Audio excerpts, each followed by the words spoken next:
Hello बच्चों। तो हम लोग क्या पढ़ रहे थे? ग्रेविटेशन पढ़ रहे थे। क्या स्टार्ट किए थे हम लोगों का? ग्रेविटेशन एक लेक्चर हो गया था, है ना।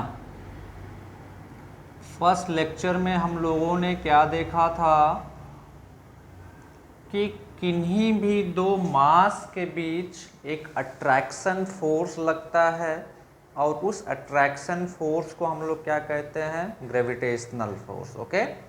अब ये ग्रेविटेशनल फोर्स हर बॉडी के बीच लगता है irrespective of their shape and size. Okay.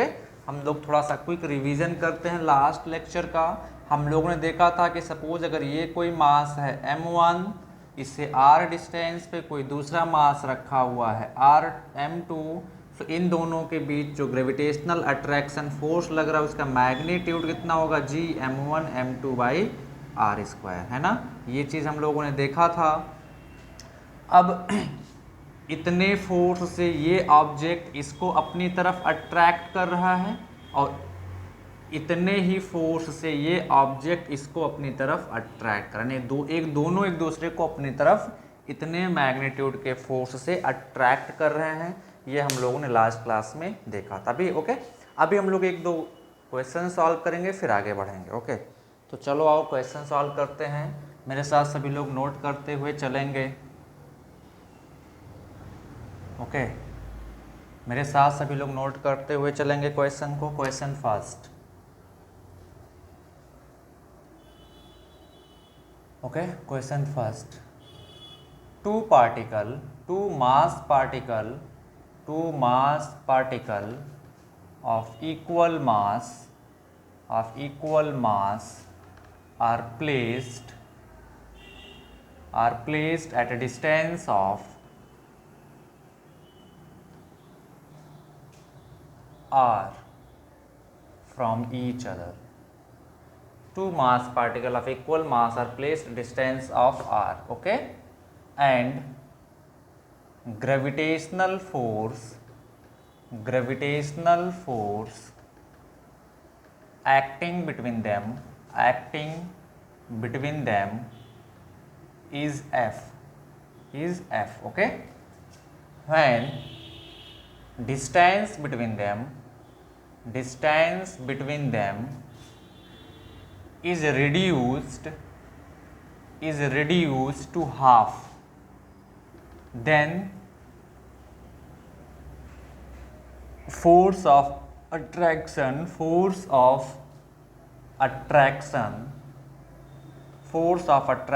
between them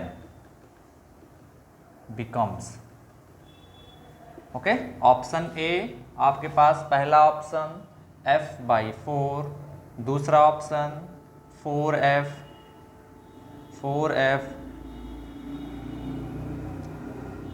तीसरा ऑप्शन 16F, चौथा ऑप्शन F/16।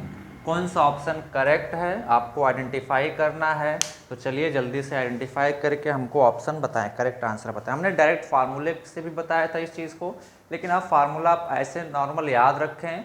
करना होगा जब क्वेश्चन सॉल्व करना होगा तो हम लोग एक सिंपल वे में, जनरल वे में करेंगे। ओके, तो चलिए जल्दी से बताएं कौन सा ऑप्शन करेक्ट है। ओके, तो चलो आओ देखते हैं। अकॉर्डिंग टू द क्वेश्चन, अगर हम लोग ध्यान से सोचें, दो मास पार्टिकल इक्वल मास के, ये m और ये m, दोनों कितने डिस्टेंस पे रखे गए हैं? r डिस्टेंस पे। इन दोनों के बीच जो फोर्स लग रहा है वो F लग रहा है ना। अब इस F का वैल्यू क्या होगा बोलो? G m इंटू एम क्या आ जाएगा? m² by r²। Equation number first. अब क्या कह रहा है कि दोनों मास के बीच के डिस्टेंस को रिड्यूस करके हाफ कर दिया गया। तो सिंपल सा क्वेश्चन, दोनों के बीच के डिस्टेंस को रिड्यूस करके हाफ कर दिया गया। मास नहीं चेंज किया जा रहा है, सिंपली दोनों के बीच के डिस्टेंस को हाफ कर दिया गया। तो डिस्टेंस चेंज होगा तो क्या चेंज होगा बोलो? फोर्स भी चेंज हो जाएगा। तो हम लोग मान लेते अब फोर्स क्या हो गया इन दोनों के बीच? F' हो गया। तो F' इक्वल टू क्या आ जाएगा बोलो? G m into m² by दोनों के बीच डिस्टेंस कितना भी r/2 होल स्क्वायर। तो ये कितना आ जाएगा यहाँ से? 4gm² by r²। Equation number 2। Equation first को सेकंड से डिवाइड कर दो तो क्या आ जाएगा? F/F' is equal to gm² by r² divided by 4gm² by r square, ji m square by r square से g m r square cancel out हो जाएगा, तो कितना आ जाएगा 1/4। तो एफ डैश कितना आ जाएगा, हमको एफ डैश का वैल्यू निकालना, कितना आ जाएगा 4f, कितना आ जाएगा 4f। तो इसमें से कौन सा ऑप्शन करेक्ट हो जाएगा बच्चा, ऑप्शन बी इज करेक्ट। कौन सा ऑप्शन करेक्ट हो जाएगा, ऑप्शन बी इज करेक्ट। इस टाइप के क्वेश्चन को करने के लिए हमने एक शॉर्ट तरीका भी बताया था, है ना, कि अगर डिस्टेंस को रिड्यूस किया जा रहा है तो फोर्स क्या होगा, फोर्स क्या हो जाएगा, एन स्क्वायर टाइम्स हो जाएगा। अगर डिस्टेंस को 2 टाइम्स रिड्यूस कर रहे हैं तो फोर्स कितना आ जाएगा, 2 स्क्वायर इंटू एफ, यानी 4 टाइम्स इंक्रीज कर जाएगा। या डिस्टेंस को रिड्यूस करके हाफ कर रहे हैं, distance is reduce to half, मतलब 1/2, तो एन का वैल्यू कितना होगा यहाँ पे 2, है ना। तो यहाँ से कितना पता चल जाएगा हमको, एफ डैश का वैल्यू। बट स्टैंडर्ड तरीका ये है, आप ऐसे करें तो सारा क्वेश्चन आपसे हो जाएगा, कोई कभी कभी किसी टाइप की कोई गलती नहीं होगी। ओके, चलो जल्दी से नोट करें, फिर हम लोग दूसरे क्वेश्चन पे आगे बढ़ते हैं। चलो इसको मैं मिटा देता हूँ।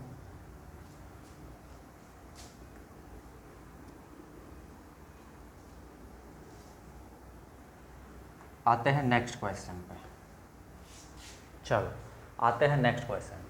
2 particles of equal mass are placed at a distance of r and gravitational force acting between them is F. When distance between them is reduced to half, distance between them is reduced to half and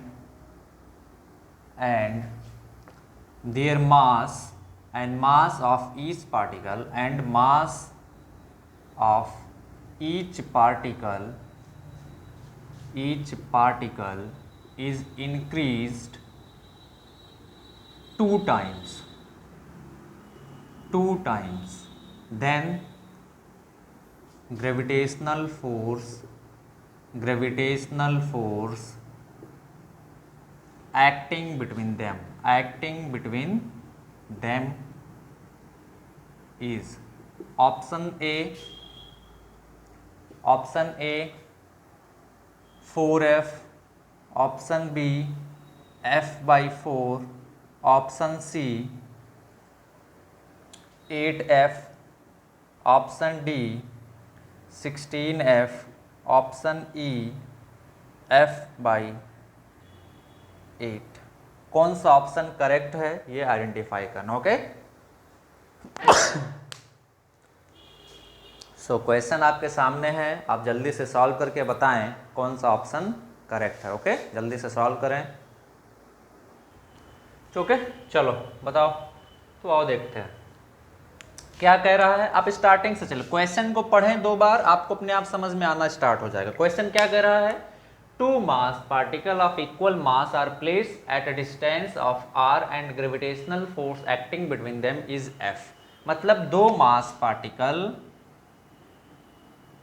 m और m r distance पर रखे हुए हैं, तो इन दोनों के बीच gravitational attraction force कितना लग रहा है, F। तो F का वैल्यू कितना होगा, क्या हम लोग निकाल सकते हैं, F इज इक्वल टू क्या आ जाएगा, जैसे G m into m, m square by r square, equation number first. अब दूसरा पार्ट में क्या कह रहा है, when distance between them is reduced to half and mass of each particle is increase 2 times. अब देखिए, इसको फार्मूले से आप नहीं कर पाएंगे, जो हम लास्ट क्लास में बताया था, है ना, तो आपको स्टैंडर्ड वे में जाना होगा। तो आप हमेशा स्टैंडर्ड वे में ही सीखें, हर चीज़ को स्टैंडर्ड वे में करना ही सीखें। ओके, तो क्या कह रहा है दूसरे पार्ट में कि मास ऑफ इस पार्टिकल इज इंक्रीज 2 टाइम्स, मतलब इस पार्टिकल का मास 2 टाइम्स इंक्रीज हो गया, इस पार्टिकल का मास 2 टाइम्स इंक्रीज कर दिया गया, तो कितना आ जाएगा, इसका मास 2m हो जाएगा, इसका मास भी 2m डबल हो जाएगा ना, मास इंक्रीज्ड 2 टाइम्स। ओके, तो कितना आ जाएगा बोलो, या मास बिकम्स डबल कर लो, ठीक है, 2 टाइम्स मतलब डबल कर दिया गया हमने, ठीक है, तो कितना आ जाएगा इसका मास, अभी 2m हो जाएगा, और डिस्टेंस भी रिड्यूस कर दिया गया, ये मास भी 2m हो गया, है ना, और डिस्टेंस कितना किया गया रिड्यूस करके r/2। तो अब बताओ, फोर्स ऑफ अट्रैक्शन अभी चेंज हो जाएगा ना, F डैश मान लिया, कितना आ जाएगा बोलो, G 2m इंटू 2m कितना आ जाएगा, 4m square by r/2 whole square. इसको सॉल्व करेंगे तो कितना आ जाएगा, 8 gm square by r square, equation number 2। Okay, अब चाहें तो इक्वेशन फर्स्ट और सेकंड को आप डिवाइड कर सकते हैं, या आप ऐसे देखें तो जी m square by r square का वैल्यू किसके बराबर है, एफ के बराबर है। तो क्या मैं इस G m square by r square की जगह पे एफ रख सकता हूँ? तो क्या मिल जाएगा यहाँ से, F dash is equal to 8f। तो कौन सा ऑप्शन करेक्ट हो जाएगा, ऑप्शन सी इज करेक्ट। और अगर आप दोनों इक्वेशन को डिवाइड करना चाहते हैं तो डिवाइड कर दे, equation first divided by equation second.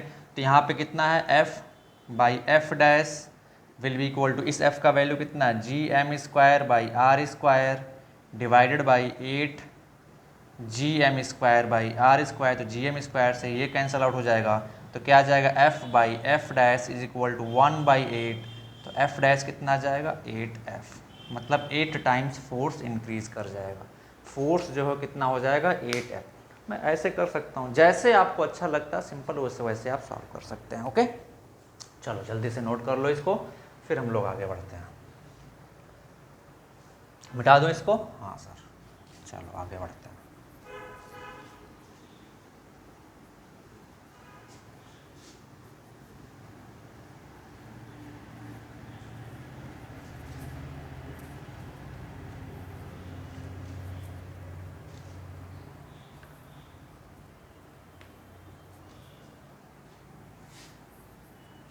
चलो भैया नेक्स्ट क्वेश्चन सभी लोग नोट करेंगे। Two mass particle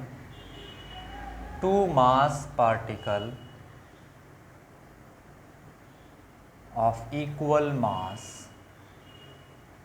mass are placed at a distance r, okay, and gravitational force, note करते चलेंगे मेरे साथ, gravitational force acting between them is F, okay. If distance between them is increased 3 times, okay, increased 3 times, then force of attraction between them will become, okay. Option A है आपके पास 9f, option B है आपके पास f/9, option C है आपके पास 3f, option D है आपके पास f/3। Correct statement, correct option identify करना है। चले जल्दी से बताएं कौन सा ऑप्शन करेक्ट है, फिर हम लोग आगे बढ़ते हैं। ओके, चलो जल्दी से सॉल्व करो। तो चलो आओ देखते हैं। सिंपल, इधर मास में कोई चेंज नहीं किया जा रहा है ना, मास में कोई चेंज नहीं किया। आप कॉन्सेप्ट को पकड़े, मास में कोई चेंज नहीं किया जा रहा है ना, बताओ। ये m, ये m, r है ना, तो इन दोनों के बीच फोर्स कितना लग रहा है, f लग रहा है। कितना लग रहा है, f। ऑब्वियस सी बात, इस f का वैल्यू कितना होगा, G m square by r square. अभी क्या कहा जा रहा है कि दोनों के बीच डिस्टेंस जो 3 टाइम्स बढ़ा इंक्रीज कर दे, 3 टाइम्स का मतलब अभी ये m, इन दोनों मास में कोई चेंज नहीं हुआ है, ये डिस्टेंस बढ़ा के कितना कर दिया गया, 3 टाइम्स। तो बताओ डिस्टेंस बढ़ाएंगे तो फोर्स घटेगा या बढ़ेगा। F is indirectly proportional to r square था ना, F direct is proportional to 1/r square था ना, मतलब डिस्टेंस बढ़ाएंगे तो घटेगा। तो अब इसका स्क्वायर कितना आ जाएगा, 9r स्क्वायर, है ना। तो डिस्टेंस बढ़ा रहे हैं तो फोर्स घटेगा। आप यहीं से सिंपल फार्मूले से बता सकते हैं ना, जब डिस्टेंस बढ़ाते थे तो F is indirectly proportional to क्या था, 1/n स्क्वायर, मतलब इतना टाइम्स घट जाएगा। तो अब यहाँ पे n का वैल्यू कितना है, 3, यानी कि डिस्टेंस जब 3 टाइम्स बढ़ा देंगे तो फोर्स क्या हो जाएगा, 9 टाइम्स घट जाएगा, यानी कितना बच जाएगा, F/9। So option B is correct. ये हो गया आपका स्मार्ट वे में अगर ऑप्शन वाला चीज़ है तो करने का, बट अगर डिस्क्रिप्टिव टाइप में आता है तो हम लोग जनरल वे में चलेंगे। अब देखें, जब ये इतना बढ़ा देंगे तो अब फोर्स F डैश हो जाएगा, कितना आ जाएगा, कैपिटल G m तो सेम है तो m into m m square by 3r square, तो ये कितना आ जाएगा G m square by 9r square. Equation number 2, this one is equation number first. Equation first और सेकंड को डिवाइड करो तो हम लोगों को इक्वेशन डिवाइड करना आता है, divide equation first and second, तो क्या आ जाएगा राइट हैंड में f by F dash, this divide by this is equal to this g m square by r square divided by क्या आ जाएगा ये g m square by 9r square. तो ये g m square by r से g m square by r cancel out हो जाएगा, तो यहाँ से कितना आ जाएगा f by F dash is equal to यहाँ सिर्फ 1 बचेगा, डिवाइडेड बाई यहाँ पे क्या बचेगा बताओ 1 बाई एन, यहाँ पे क्या बचेगा 1 बाई एन, तो एन ऊपर चला जाएगा, या सिंपली बोलो यहाँ से F dash is equal to कितना आ जाएगा 1 बाई 9 इंटू एफ, या एफ डैश कितना आ गया हमारे यहाँ से F by 9, that means force जो है कितना हो जाएगा एफ बाई 9 घट जाएगा, इतना बचेगा, सिर्फ और सिर्फ इतना बचेगा। ओके, सो काफ़ी सिंपल है, आप जल्दी से नोट करें। चलो आगे बढ़ते हैं, मिटा दें इसको, हाँ सर। चलो नेक्स्ट क्वेश्चन सॉल्व करते हैं।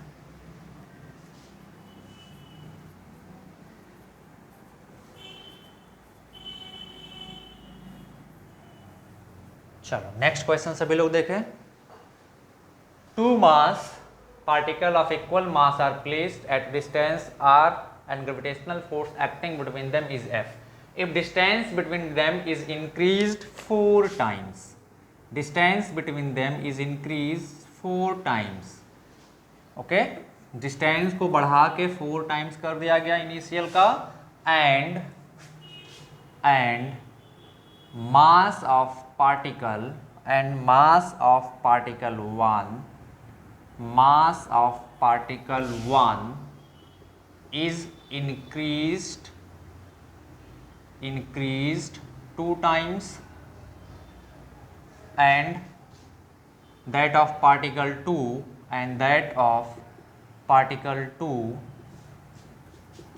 is decreased 4 times.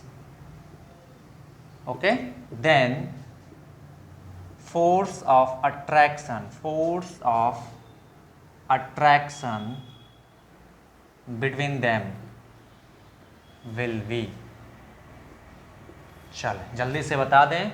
Okay, force of attraction कितना होगा? ऑप्शन ए है आपके पास F बाई 16, ऑप्शन बी है आपके पास 16F, ऑप्शन सी है आपके पास 32F, ऑप्शन डी है आपके पास F बाई 32, ऑप्शन ई है आपके पास F बाई 64। चले कौन सा ऑप्शन करेक्ट है ये आइडेंटिफाई करना है, जल्दी से आइडेंटिफाई करके हमको आंसर बताएं। ओके, कौन सा ऑप्शन करेक्ट होगा? चलो जल्दी से बताओ दो सभी लोग। तो चलो आओ देखते हैं, सिंपल सी बात है, वहीं से स्टार्ट करेंगे। ये M, ये भी M, कितना डिस्टेंस R, तो इन दोनों के बीच कितना फोर्स लग रहा है? F equal to G m square by r square, equation number first है ना। अभी क्या कहा जा रहा है कि दोनों के बीच के डिस्टेंस को 4 टाइम्स बढ़ा दिया गया, दोनों के बीच के डिस्टेंस को क्या किया जा रहा है? 4 टाइम्स बढ़ा दिया जा रहा है, 4 टाइम्स, ये यानी कि ये 4R हो गया। और क्या कह रहा है? Mass of particle 1 is increase 2 times, यानी कि इसका मास हो जा रहा है 2m और दूसरे का मास इज डिक्रीज्ड 4 टाइम्स, तो इसका मास कितना हो जा रहा है? m by 4। तो अब इन दोनों के बीच फोर्स कितना लग रहा है ये बताना हम लोगों को। तो फोर्स चेंज हो जाएगा, F डैश कितना आ जाएगा बोलो? G m, यहाँ पे मास कितना है 2m, इंटू यहाँ पे मास कितना है m by 4, divided by 4R square मतलब 16R स्क्वायर।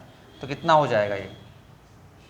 G यहाँ 1 2 से 2 कैंसिल आउट हो जाएगा, तो यह आ जाएगा G m square by 32R square, equation number 2। Equation first और सेकंड को डिवाइड कर दो, तो जैसे ही आप फर्स्ट और सेकंड को डिवाइड करोगे तो क्या आ जाएगा? F by F dash is equal to G m square by r square, ये एक टर्म हो गया, divided by G m square by 32 r square, ये एक टर्म हो गया। तो अभी ध्यान से देखें, ये पूरा G m r square ji m by G m r square cancel out हो जाएगा, तो यहाँ पे क्या बचेगा, F by F dash is equal to, यहाँ पे तो पूरा 1 बचा, डिवाइडेड बाई नीचे क्या बचेगा 1/32। तो एफ डैश कितना आ जाएगा यहाँ से 1/32 into F is equal to F by 32, कितना बचेगा एफ बाई 32। तो कौन सा option correct, option D is correct. कौन सा ऑप्शन करेक्ट है बच्चा, option D is correct. Okay, चलो जल्दी से नोट कर लो आप, फिर हम लोग आगे बढ़ते हैं। मिटा दूं, चलो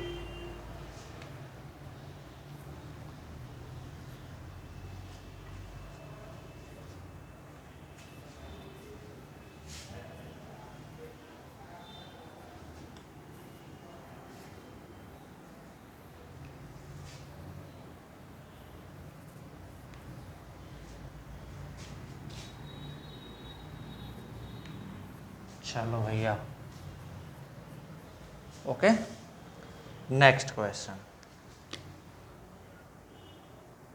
okay, two mass particle are placed two equal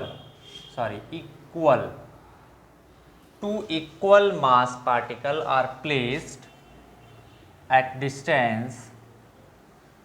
a distance small r, okay, small r, okay, where a third particle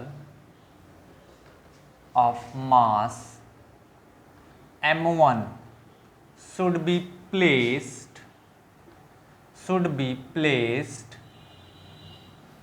between them so that it experiences no force. Okay, it experiences no force. चलो इसको मैं बताता हूँ, next question जब example मैं दूंगा तो तुम लोगों को खुद से सॉल्व करना होगा। ओके, काफ़ी सिंपल हुआ है, सारी चीज़ें बहुत ही सिंपल हैं। थोड़ा सा आप सोचना स्टार्ट करें, स्मार्ट वे में सोचें, है ना, चीज़ें काफ़ी इजी लगेंगी आपको, बहुत इजी लगेंगी आपको चीज़ें। चलो आओ देखते हैं क्या कह रहा है क्वेश्चन में, कि दो मास पार्टिकल है, इक्वल मास m, कितने डिस्टेंस पे रखे हुए हैं, r डिस्टेंस पे, है ना। अब इन दोनों के बीच कुछ भी फोर्स लग रहा होगा, F is equal to G m into m by r square, यानी कि F is equal to G m square by r square, वो फोर्स इन दोनों के बीच लग रहा होगा। बट उससे हमको मतलब नहीं है, हमको थर्ड पार्टिकल से मतलब है। क्या थर्ड पार्टिकल कौन सा है, m1, हमको इससे मतलब है। कह रहा है इसको कहाँ पे रखा जाए इनके बीच में कि इस पे कोई फोर्स ना लगे। तो हम लोग क्या मान लेंगे कि मान लिया हमने इसको यहाँ पे रख दिया, यहाँ पे रख दिया m1 को, तो अब इस m1 के साथ क्या होगा, ये पार्टिकल इसको अपनी तरफ खींच रहा होगा, ऐसे अट्रैक्ट कर रहा होगा विथ फोर्स सपोज F1, और ये पार्टिकल इसको अपनी तरफ खींच रहा होगा विथ फोर्स मान लेते हैं F2, है ना, F2। सिंपल सी बात है कि मान लो मैं बीच में खड़ा हो गया, मेरे दो दोस्त मेरे दोनों हाथ पकड़ के खींच रहे हैं, ये इधर वाला दोस्त ये हाथ पकड़ के खींच रहा है, इधर वाला दोस्त ये वाला हाथ पकड़ के खींच रहा है। अब मैं किसकी तरफ मूव करूंगा, जो ज़्यादा फोर्स लगाएगा। सपोज मेरे राइट वाला ज़्यादा फोर्स लगा देता है तो मैं उसकी तरफ खींच के चला जाऊंगा, मेरे लेफ्ट वाला ज़्यादा फोर्स लगा देता है तो मैं लेफ्ट वाले की तरफ खींच के चला जाऊंगा। अगर दोनों इक्वल फोर्स लगाते हैं तो मैं सिंपल ऐसे खड़ा रहूँगा, सिंपल ऐसे खड़ा रहूँगा, है ना। जैसे मान लो सिंपल सी बात है, ये पेन है, इसको आप का एक दोस्त इस साइड से पकड़ के खींच रहा है, एक दोस्त इस साइड से पकड़ के खींच रहा है, दोनों ऐसे पकड़ के खींच रहे हो अपनी अपनी तरफ, तो क्या होगा, जो ज़्यादा फोर्स लगा रहा होगा उसकी तरफ ये पेन भाग जाएगी। अगर राइट वाला ज़्यादा फोर्स लगा रहा है तो राइट की तरफ भाग जाएगी, अगर लेफ्ट वाला ज़्यादा फोर्स लगाता है तो लेफ्ट की तरफ भाग जाएगी। और अगर दोनों इक्वल फोर्स लगाते हैं, ऐसे इक्वल फोर्स लगाते हैं, तो पेन अपनी जगह पे बैठ रहेगी, हिलेगी नहीं। क्यों? क्योंकि नेट फोर्स उस पर जीरो है। नेट, एक चीज़ हमेशा ध्यान रखेंगे, नेट फोर्स जीरो का मतलब ये नहीं होता है कि उस पर फोर्स नहीं लग रहा है, फोर्स लग रहे होते हैं, बट उनका वेक्टर एडिशन क्या होता है, जीरो। तो अब बताएं, जब इसको हमने यहां पे रखा तो ये अपनी तरफ खींचेगा, F1 से अट्रैक्ट करेगा, ये वाला अपनी तरफ इसको अट्रैक्ट करेगा F2 से, है ना। तो फोर्स तो लग रहा है इस पे, F1 इधर से लग रहा है, F2 इधर से लग रहा है, तो नेट फोर्स जीरो कब होगा, यानी कि ये पार्टिकल हिले ना। सिंपल एक्सपीरियंस नो फोर्स का मतलब क्या है कि जैसे यहाँ पे रखें तो ये सिंपल ऐसे यहीं पे रखा रहे, जीरो फोर्स लगे उस पर, नेट फोर्स क्या हो जाए, जीरो। तो नेट कब जीरो होगा, जब इधर वाला फोर्स और इधर वाला फोर्स दोनों बराबर हो जाए, तो पार्टिकल हिलेगा ही नहीं अपनी जगह, सिंपल में बैठा रहेगा, है ना। तो नेट फोर्स जीरो होने के लिए हमें क्या पढ़ना पड़ेगा, F1 must be equal to F2। हम लोग मान लेते हैं पहले पार्टिकल से इसको x डिस्टेंस पे रखा गया, तो यहां से डिस्टेंस कितना आ जाएगा, r माइनस एक्स। बोलो, काफी सिंपल है ना। तो अब F1 must be equal to क्या होना चाहिए, F2। F1 इन दोनों के बीच फोर्स है ना, ये जो इस पे लगा तो क्या आ जाएगा, बोलो। F1 का वैल्यू क्या, G m इंटू इसका मास m1 बाई यहां से यहां तक की डिस्टेंस कितना है, एक्स स्क्वायर। ये किसके बराबर होना चाहिए, F2 के। F2 कौन फोर्स लगा रहा है, ये वाला लगा रहा है इस पे, तो F2 को हम लोग क्या लिख सकते हैं, कैपिटल G, इसका मास m इंटू इसका मास m1 बाई दोनों के बीच डिस्टेंस कितना है, r minus x whole square. तो कुछ कट पिट रहा है, ये खत्म इससे, है ना। तो यह आ जाएगा 1 by x square is equal to 1 by r minus x whole square. अब इसको ब्रैकेट खोल के इधर उधर नहीं करना, थोड़ा सा स्मार्ट वर्क यहीं पे करेंगे। 1 बाई एक्स स्क्वायर को मैं क्या लिख सकता हूँ, 1 बाई एक्स का होल स्क्वायर लिख सकता हूँ ना। सेम तरीके से इसको मैं क्या लिख सकता हूँ, 1 बाई आर माइनस एक्स का होल स्क्वायर। थोड़ा सा स्मार्ट वे में चलेंगे, ऐसा नहीं कि यहाँ से ये a माइनस बी का होल स्क्वायर इसको खोल दें फिर इधर उधर करके सॉल्व करें, तो आपका क्वाड्रेटिक इक्वेशन बनेगा, काफ़ी टफ हो जाएगा सॉल्यूशन, है ना। थोड़ा सा स्मार्ट वे में चलेंगे तो बहुत इजी हो जाएगा। तो अब दोनों साइड में रूट ले लूँ यहाँ पे, है ना, दोनों साइड में रूट ले लेता हूँ, तो क्या बचेगा यहाँ से 1 by x is equal to यहाँ पे क्या बचेगा, 1 बाई आर माइनस एक्स। अब क्रॉस मल्टीप्लीकेशन करा है तो r minus x is equal to क्या आ जाएगा, x, उस x को उधर लेके जाता हूँ तो r इक्वल टू क्या आ जाएगा, 2x, तो x क्या आ जाएगा, r बाई 2, मतलब r बाई 2 मिडल में रखेंगे। कहाँ पे रखेंगे, बिल्कुल मिडल में, है ना।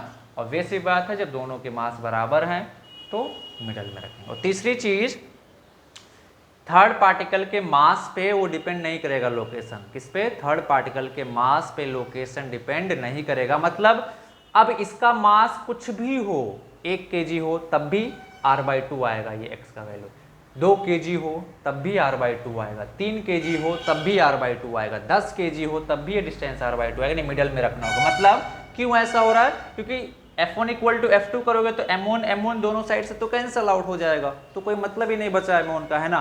तो आप नोट कर लें इस पॉइंट को कि अगर इन दोनों के मास सेम है तो थर्ड पार्टिकल को बिल्कुल मिडल में रखना होगा।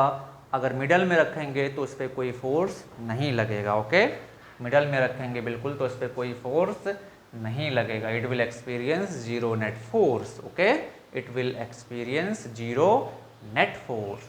ओके, चलो भैया मिटा दो इसको। चलो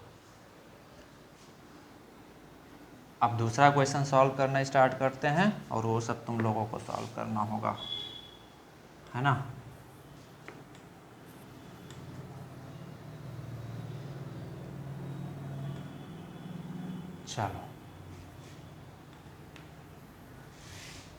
चलो क्वेश्चन लिखो सभी लोग। अब थ्योरेटिकल पार्ट पे नहीं जाते हैं, बार बार उसको लिखने से कोई फ़ायदा नहीं है ना। चलो आते हैं। ये एक मास है m का और इससे एक दूसरा मास है 4m का, दोनों के बीच डिस्टेंस है 2 मीटर। कितना? 2 मीटर। ओके, तो क्वेश्चन नोट करें सभी लोग। Where should be a third particle of mass m1 be placed, where should be a third particle of mass m1 should be placed so that it experience zero net force. Okay, question क्या है? where should be a third particle of mass m1 should be placed so that it experiences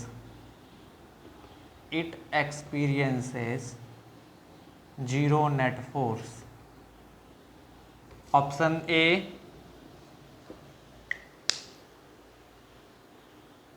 okay, 4 option आपके पास दिए हुए हैं, कौन सा option correct है ये आप लोगों को आइडेंटिफाई करना है। Okay, which option is correct you have to identify. Okay, तो चलें आप लोग सॉल्व करें और करेक्ट आंसर बताएं। मैंने एक क्वेश्चन आप लोगों को बता दिया है, एक क्वेश्चन मैंने आपको सॉल्व करके दिखा दिया है कैसे सॉल्व करना है। अभी आप सॉल्व करें और हमको आंसर बताएं। ओके, चलो,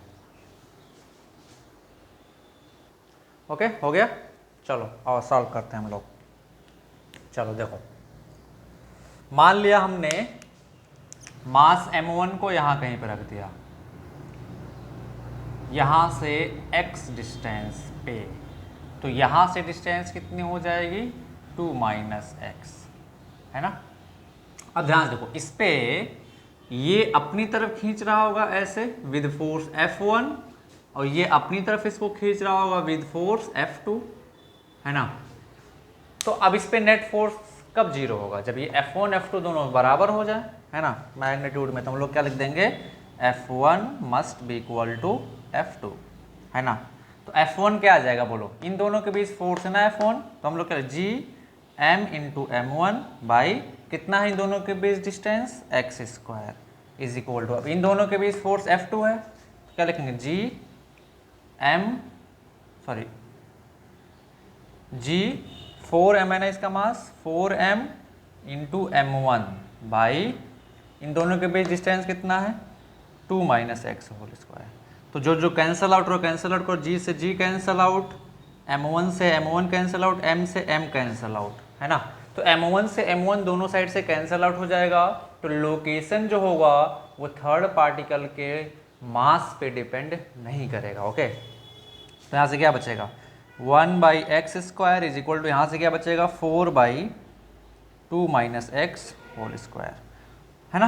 अब थोड़ा सा स्मार्ट वे में हमको सॉल्व करना है, यहाँ पे नहीं कि 2 माइनस एक्स का ब्रैकेट को खोल के 4 square plus x square minus वो है ना फार्मूला लगा के फिर सॉल्व करें, तो काफ़ी टफ हो जाएगा।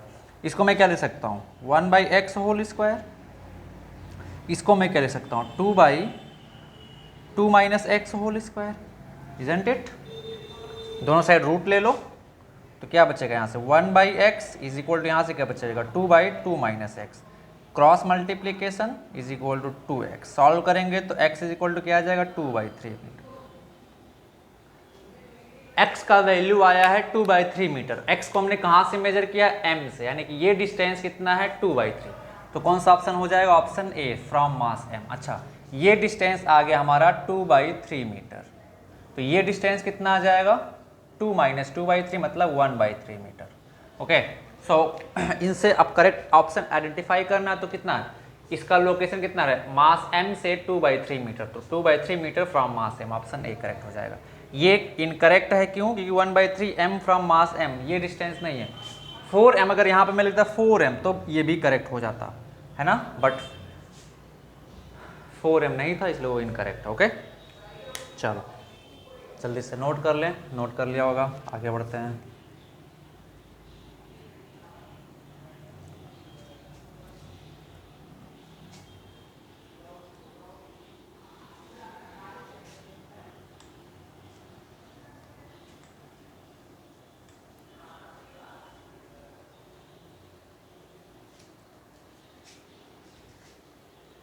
Next question,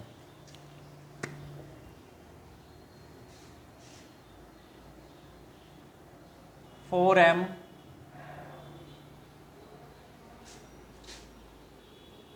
16m 8 metre. Okay, question क्या है, where should be third mass of mass m1 should be placed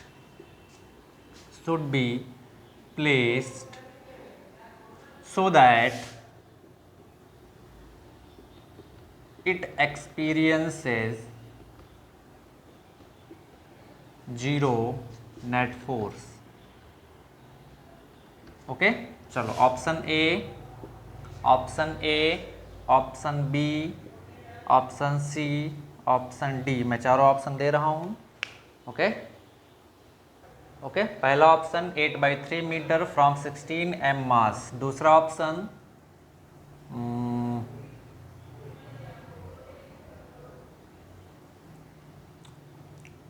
16/3m from 4m mass. Okay, दूसरा 4 metre from 4m mass, and तीसरा नन ऑफ दीज। चलो, कौन सा option correct है ये बताना है, कौन सा ऑप्शन करेक्ट है आप लोगों को ये बताना है। तो चलो बता दो भाई, काफ़ी इजी है, बता दो कौन सा ऑप्शन करेक्ट है जल्दी से सॉल्व करके। ओके, तो चलो जल्दी से सॉल्व करो इसको। चलो अब देखते हैं। ओके, मान लेते हैं मास को हम लोग यहाँ कहीं रखते हैं, m1 को यहाँ से x डिस्टेंस पे, और इससे ये डिस्टेंस कितना आ जाएगा फिर 8 - x। क्लियर? अब ये इसको अपनी तरफ खींच रहा होगा F1 फोर्स से, ये इसको अपनी तरफ खींच रहा होगा F2 फोर्स से। अब अगर हमें नेट फोर्स 0 दिखाना है तो F1 F2 दोनों क्या होने चाहिए, बराबर होने चाहिए। तो F1 must be equal to F2। F1 कितना आ जाएगा बोलो, G, इसका मास 4m इंटू m1 बाई दोनों के बीच distance x² is equal to F2 कितना आ जाएगा, G, इसका मास m1 इंटू इसका मास 16m बाई इन दोनों के बीच डिस्टेंस 8 - x होल स्क्वायर। जो कैंसिल आउट होता है उसको काट दो, तो G से G कैंसिल आउट, m1 से m1 कैंसिल आउट, m से m कैंसिल आउट। तो यहाँ पे क्या बच जाएगा 4/x², यहाँ पे क्या बच जाएगा 16/8 - x होल स्क्वायर। क्या मैं इसको ऐसे लिख सकता हूँ 4/x² को क्या मैं 2/x होल स्क्वायर लिख सकता हूँ। 16 को हम लोग क्या लिख सकते हैं 4/8 - x होल स्क्वायर। दोनों साइड रूट ले लो तो क्या आ जाएगा यहाँ से 2/x is equal to 4/8 - x। Cross multiplication कर दो तो क्या आ जाएगा 16 - 2x is equal to 4x।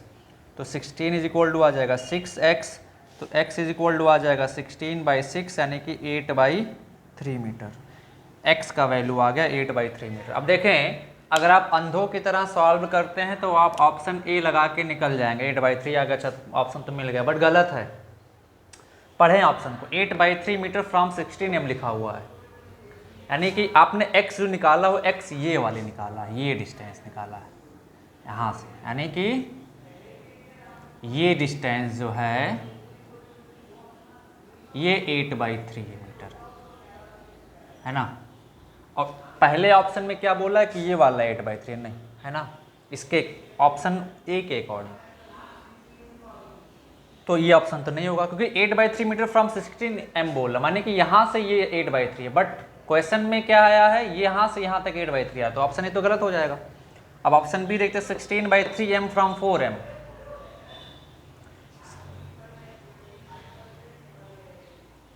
16/3m from 4m मास। ओ कुछ मिस्टेक किया है क्या हमने, ये 16 होगा, सॉरी इसको 16 कर लो, सॉरी। है ना। तो अभी ध्यान से देखिए ये डिस्टेंस कितना बच जाएगा, 8 माइनस 8/3 यानी कि 16/3 मीटर। तो कौन सा ऑप्शन करेक्ट हो जाएगा, ऑप्शन बी इज करेक्ट। कौन सा ऑप्शन करेक्ट हो जाएगा, option B is correct, option B is correct. Okay चलो नोट कर लो जल्दी से यहाँ से, फिर हम लोग आगे बढ़ते हैं। मिटा दें इसको, हाँ सर चलो।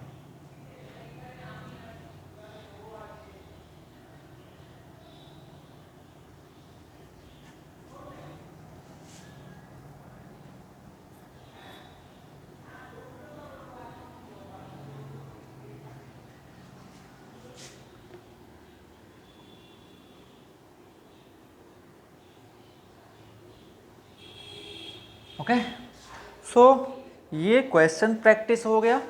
किसी को कोई डाउट है यहाँ तक? अभी हम लोग क्या पढ़ने जा रहे हैं, ग्रेविटेशनल एक्सीलरेशन। क्या पढ़ने जा रहे हैं, ग्रेविटेशनल एक्सीलरेशन। अच्छा एक चीज़ इससे पहले एक चीज़ और मैं बता देता हूँ, एक चीज़ और इससे पहले मैं तुम लोगों को बता देता हूँ। ओके क्या है वो चीज़ कि ये जो इक्वेशन है F is equal to ji m1 m2/r², तो एक चीज़ मेरे दिमाग में आया, अगर आपने भी सोचा होगा तो आपके दिमाग में भी आया होगा। क्या है वो चीज़?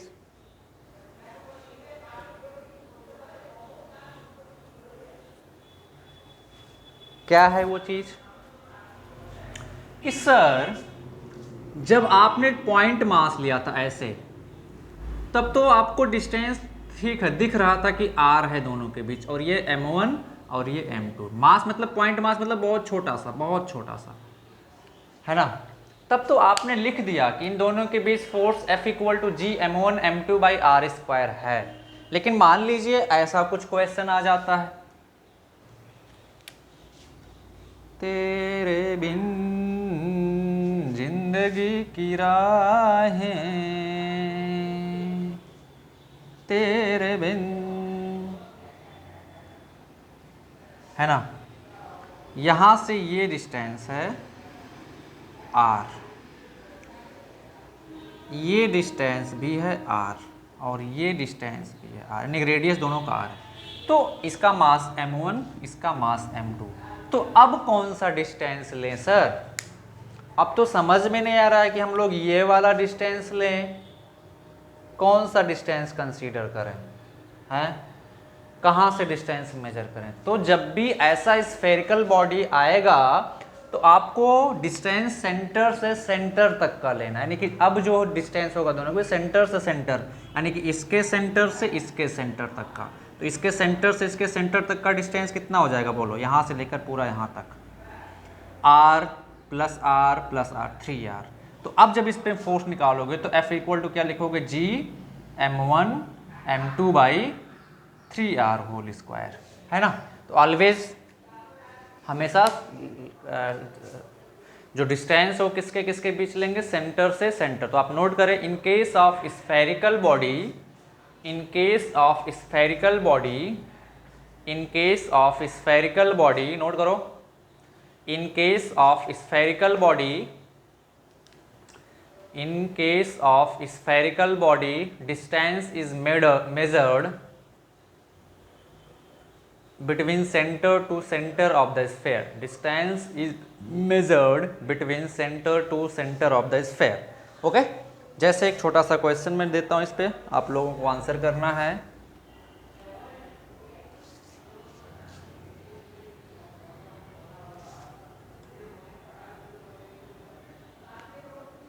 चलो देखते हैं क्वेश्चन। हम तुम्हारे हैं। क्वेश्चन क्या है, दो sphere of radius r and another sphere of radius 2r are placed, mass m1 mass m2 are placed like this, then gravitational force acting between them, option A G m1 m2 by r square, option B G m1 m2 by 2r whole square, option C G m1 m2 by 3r whole square, option D none of these. Okay, दो object, spherical object ऐसे रखे गए हैं, तो इनके बीच जो gravitational force लग रहा है उसका वैल्यू कौन सा है ये बताना है ना। तो आप बता दें इसमें से कौन सा ऑप्शन करेक्ट है, जल्दी से बता दें, फिर हम लोग आगे बढ़ते हैं। तो चलो, हमने क्या बोला था कि डिस्टेंस किसके किसके बीच लेते हैं, सेंटर से सेंटर। तो इसका सेंटर ये है, इसका सेंटर ये है, तो इन दोनों के सेंटर के बीच का डिस्टेंस कितना आ जाएगा, अभी ध्यान रखिए। तो ये कितना है 2r और ये कितना है r, तो ये कितना आ जाएगा पूरा r प्लस 2r कितना आ जाएगा 3r। तो दोनों के बीच जो ग्रेविटेशनल फोर्स लगा कितना आ जाएगा जी m1 m2 by 3r whole square. तो कौन सा ऑप्शन करेक्ट हो जाएगा, ऑप्शन सी इज करेक्ट, है ना। छोटू, कौन सा ऑप्शन करेक्ट हो जाएगा, option C is correct. Okay, any doubt किसी को? चलो अब आगे बढ़ते हैं।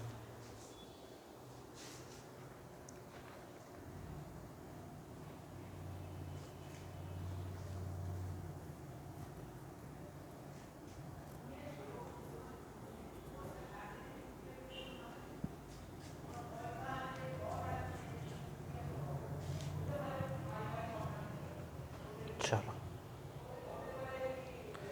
Next question,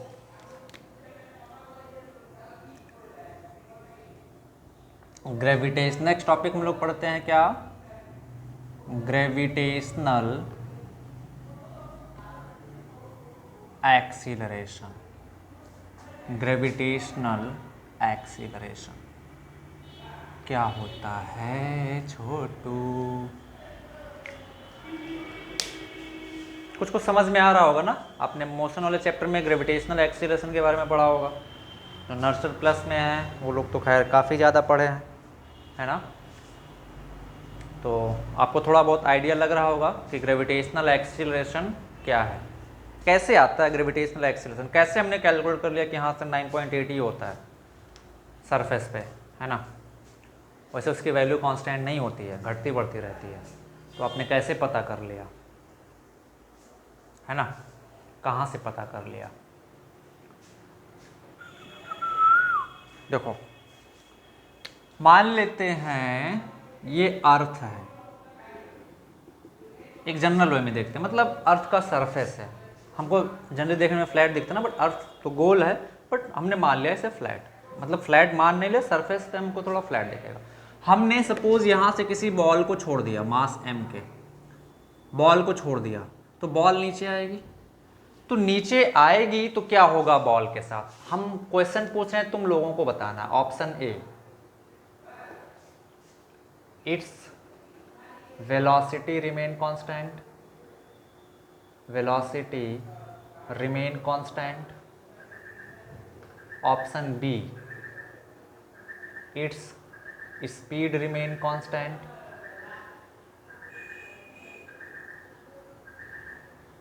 option C, it's direction, sorry, it's acceleration remain constant.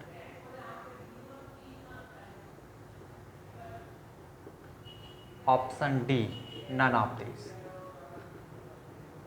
कौन सा करेक्ट है, चले बताएं कौन सा ऑप्शन करेक्ट है इसमें से। हमने सिंपल एक बॉल, आपने बहुत सारा क्वेश्चन किया होगा ना, बॉल को ऊपर फेंका, बॉल को ड्रॉप किया, बॉल नीचे आ रहा है ना। तो जस्ट मैं आप लोगों का नॉलेज चेक करना चाह रहा हूँ कि हमने यहाँ से एक बॉल को ड्रॉप किया, हमारे दिमाग में एक छोटा सा क्वेश्चन आया, मैंने क्वेश्चन फ्रेम किया, 4 ऑप्शन लिख दिए। अब आप बताएं इसमें से कौन सा ऑप्शन करेक्ट है, फिर मैं आगे बढ़ूँगा। उसी बेसिस पे मैं जैसा तुम लोगों का रेस्पॉन्स होगा उसी बेसिस पे मैं फिर समझाऊंगा। अगर रेस्पॉन्स अच्छा होगा तो हम थोड़ा स्टैंडर्ड वे में समझाएंगे, अगर रेस्पॉन्स गड़बड़ होगा तो हम थोड़ा बहुत बेसिक से समझाएंगे। ओके, चलो बताओ, चलो देखते हैं। गॉड, जिसने मारा ऑप्शन सी उसका करेक्ट है। कुछ लोगों ने बोला सर वेलोसिटी क्यों नहीं कांस्टेंट है। अच्छा ठीक है सर, तो इन दोनों में को आपने क्यों नहीं चूज किया, गलत क्यों है इन दोनों? अच्छा चलो, हमने यहां से ऑब्जेक्ट को ड्रॉप किया तो क्या इनिशियल वेलोसिटी 0 है? हाँ सर, बहुत बढ़िया। ऑब्जेक्ट को हमने ड्रॉप किया है, ऑब्वियस सी बात, हमने मोशन वाले चैप्टर में क्वेश्चंस भी किया है कि जब ऑब्जेक्ट को ड्रॉप करते हैं तो उसका इनिशियल वेलोसिटी 0 ही होता है। अच्छा, जब बॉल ग्राउंड को हिट करने वाला था, मान लेते हैं h हाइट से ड्रॉप किया गया था, कितने हाइट से? h हाइट से। जब ये ग्राउंड को हिट करने वाला था तब उसकी वेलोसिटी कितनी थी? क्या 0 होगा? नहीं सर, कितना हो गया? v होगा। अब इसका कुछ वैल्यू होगा, आप लोग निकाल लेंगे, v = √2gh, है ना। अच्छा, तो इनिशियल वेलोसिटी 0, फाइनल वेलोसिटी 0 नहीं है, यानी कि चेंज हुआ है। तो वेलोसिटी कांस्टेंट कहाँ रहा भैया? वेलोसिटी तो चेंज हो गया ना, 0 से v हो रहा है तो वेलोसिटी चेंज हो रहा है। तो ऑप्शन तो पहला गलत ही हो गया। पहला ऑप्शन क्या? It's velocity remain constant. अच्छा, स्पीड के बारे में, स्पीड क्या होता है? वेलोसिटी का मैग्नीट्यूड होता है। तो यहाँ पे मैग्नीट्यूड यानी कि स्पीड कितना? 0। यहाँ पे वेलोसिटी है तो मैग्नीट्यूड भी होगा। तो पहले स्पीड कितना था? 0, बाद में स्पीड कितना हो गया? v, है ना। तो कांस्टेंट कहाँ रहा भाई? चेंज हुआ ना, 0 से v चेंज हुआ ना। इसका मतलब ऑप्शन बी भी गलत है। तो सही क्या है सर? अच्छा, यहां से जब आप बॉल को ड्रॉप कर रहे हैं तो बॉल कंटिन्यूसली नीचे, यानी कि यहाँ इस पॉइंट पे डायरेक्शन ऑफ वेलोसिटी नीचे, इस पॉइंट पे डायरेक्शन ऑफ वेलोसिटी नीचे, इस पॉइंट पे डायरेक्शन ऑफ वेलोसिटी नीचे, इस पॉइंट पे डायरेक्शन ऑफ वेलोसिटी नीचे। तो कांस्टेंट क्या है? Direction of velocity is constant. Direction of velocity is constant. अच्छा सर, गुड। अब जब ये नीचे आ रहा था तो इस पे क्या लग रहा था? Gravitational acceleration. ऑब्वियस सी बात है, क्या लग रहा था? कुछ वेलोसिटी चेंज हुआ ना 0 से v, मतलब बॉडी में एक्सीलरेशन था, है ना। 0 से चेंज हुआ ना v, मतलब एक्सीलरेशन बॉडी में था। ऑब्वियस सी बात है, एक्सीलरेशन 0 कब होता है? जब वेलोसिटी कांस्टेंट होती है। क्या यहाँ पे वेलोसिटी कांस्टेंट है? था? नहीं था। सिर्फ क्या कांस्टेंट था? डायरेक्शन ऑफ वेलोसिटी कांस्टेंट था। वेलोसिटी कैसी क्वांटिटी है? वेक्टर। अगर मैं बात करूं तो वेलोसिटी कैसी क्वांटिटी है बच्चा? वेक्टर क्वांटिटी है। कैसी क्वांटिटी है? वेक्टर। और वेक्टर क्वांटिटी के पास दो चीजें होती हैं, मैग्नीट्यूड और दूसरा क्या होती है? डायरेक्शन, है ना। तो जब बॉल को ड्रॉप किया गया तो डायरेक्शन तो कांस्टेंट है, बट क्या मैग्नीट्यूड कांस्टेंट? नो। मैग्नीट्यूड क्या कांस्टेंट है? नहीं, मैग्नीट्यूड u से v हुआ। तो अगर मैं बोल रहा हूं वेलोसिटी चेंज हो रहा है तो इन दोनों में से कोई ना कोई एक चीज चेंज हो रहा है या दोनों ही चेंज हो रहा है। अगर मैग्नीट्यूड चेंज हुआ, अगर मैग्नीट्यूड चेंज हुआ तो भी वेलोसिटी चेंज हुआ, अगर डायरेक्शन चेंज हुआ तो भी वेलोसिटी चेंज हुआ, अगर दोनों ही चेंज हो गए तो भी वेलोसिटी चेंज हो गया। बट यहाँ पे डायरेक्शन तो चेंज हो नहीं रहा है, तो क्या चेंज हो रहा है? मैग्नीट्यूड, मतलब वेलोसिटी चेंज हो गया। और हम लोगों को पता है कि अगर वेलोसिटी चेंज हो रहा है तो एक्सीलरेशन है बॉडी में। क्या है? एक्सीलरेशन है बॉडी में।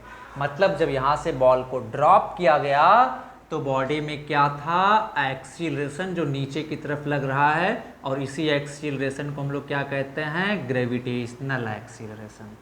क्या कहते हैं बच्चा लोग? Gravitational acceleration. Gravitational acceleration, okay. तो अब इस ग्रेविटेशनल एक्सीलरेशन की वैल्यू कितनी होती है? On the surface of earth, at the centre of earth, इन सब सारी चीज़ों के बारे में डिटेल में हम लोग नेक्स्ट क्लास में पढ़ेंगे। ये भी डिस्कस करेंगे कि सरफेस पे कितना होता है, ओके। ये भी डिस्कस करेंगे कि सरफेस पे कितना होता है वैल्यू। जब हम लोग सरफेस से ऊपर की तरफ जाते हैं तो वैल्यू घटती है या बढ़ती है, जब हम लोग धरती के अंदर चल जाते हैं तब वैल्यू घटती है या बढ़ती है, अर्थ के सेंटर पे कितना होता है ग्रेविटेशनल एक्सीलरेशन, वो सारी चीज़ें हम लोग देखेंगे। हम लोगों को ये पता है कि अर्थ के सरफेस पे कितना होता है 9.8 मीटर पर सेकंड स्क्वायर। ओके, 9.8 मीटर पर सेकंड स्क्वायर, ये हम लोग मोशन चैप्टर में डिस्कस कर चुके हैं। अब ध्यान से देखें, ठीक है। और हम लोग अगर थोड़ा ऊपर की तरफ जाते हैं, अगर बहुत ज़्यादा ऊपर नहीं गए हुए हैं, तो जी के वैल्यू में कोई खास चेंज नहीं आता है। कितना रहता है वो 9.8 मीटर पर सेकंड स्क्वायर ही रहता है। तो जो लोग नर्सर प्लस में क्लास करते हैं, वहाँ पे जब हम लोग प्रोजेक्टाइल मोशन पढ़ रहे थे तो 9.8 ही कंसिडर किया था, क्योंकि आप बॉल को फेंक रहे तो कितना ऊपर तक फेंक देंगे भाई, 100 मीटर तक फेंक देंगे, 50 मीटर तक फेंक देंगे, 1 किलोमीटर ऊपर फेंक देंगे, इससे ज़्यादा तो नहीं फेंक पाएंगे ना। तो उस हाइट तक जो है जी की वैल्यू में कोई खास चेंज नहीं आता है, इसीलिए हम लोग उसको क्या कंसीडर करते हैं, 9.8 मीटर पर सेकंड स्क्वायर ही कंसीडर करते हैं। ओके, सो हम लोग इसके बारे में डिटेल में नेक्स्ट क्लास में पढ़ेंगे। तब तक के लिए थैंक यू। आप इसको रिवाइज करके आएंगे नेक्स्ट क्लास में। ओके, सो मिलते हैं नेक्स्ट संडे को। Okay, thank you.